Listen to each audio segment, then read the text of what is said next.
de notre région. Cette alliance stratégique que j'ai l'honneur de présider pour son premier mandat s'inscrit dans une vision panafricaine et résolue à défendre et à promouvoir les intérêts communs de nos nations.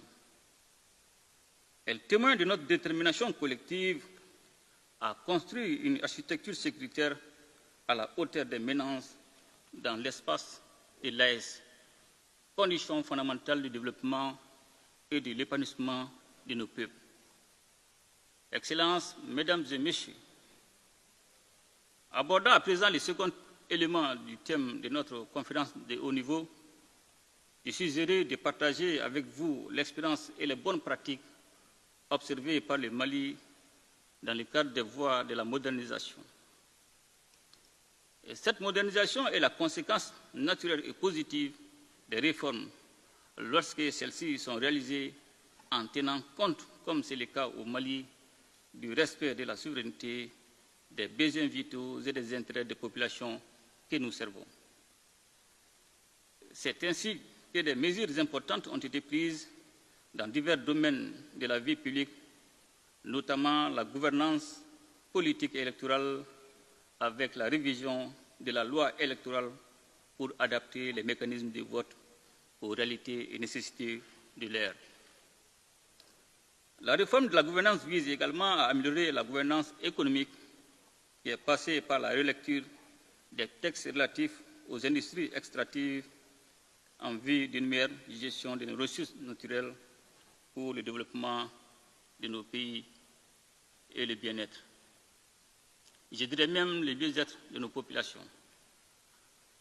Dans un autre domaine, afin de rapprocher notre administration publique des usagers, j'ai décidé de lancer un vaste programme de digitalisation de l'administration publique, en privilégiant la transparence dans les procédures, la diminution des coûts, mais surtout les droits des citoyens. Excellences, Mesdames et Messieurs, le Mali est fermement convaincu que dans les fondements d'une gouvernance authentique repose sur une indépendance véritable, une souveraineté totale et une pleine appropriation nationale des leviers stratégiques de la vie de la nation. Et c'est avec cette vision que les réformes courageuses et profondes ont été entreprises, répondant ainsi aux aspirations légitimes exprimées par le peuple lors des assises nationales de la refondation et du dialogue intermalien. L'adoption de notre nouvelle constitution lors du référendum historique du 18 juin 2023, largement soutenu par la population, symbolise l'engagement du Mali à bâtir un État moderne, résilient et à l'écoute de son peuple. Ces réformes décisives qui marquent notre volonté profonde de refonder l'État ont été réalisées grâce à la mobilisation collective des Maliennes et des Maliens aux côtés des autorités de la transition. Cette dynamique dénote une approche inclusive et durable sur fond d'un large consensus national dans le processus de refondation.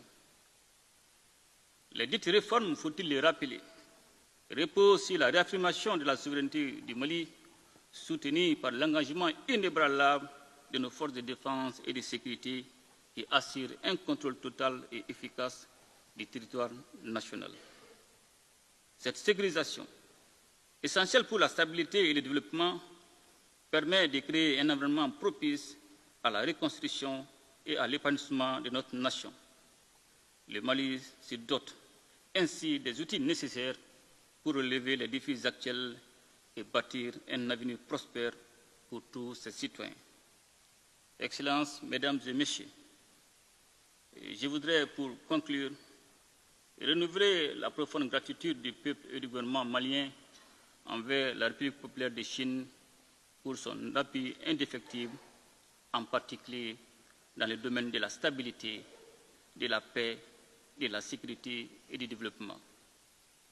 Le Mali reste résolument déterminé à approfondir et à fortifier ses relations avec la Chine ainsi qu'avec tous les partenaires qui partagent les mêmes valeurs de respect de souveraineté et de coopération réciproquement bénéfiques. Vive la coopération sino-africaine, vive l'amitié entre nos peuples. Je vous remercie. Very much, President Mbeka, for your small my pleasure to Excellency President Joseph Makai of the Republic of This forum also institution. Our focus has been on enhancing transparency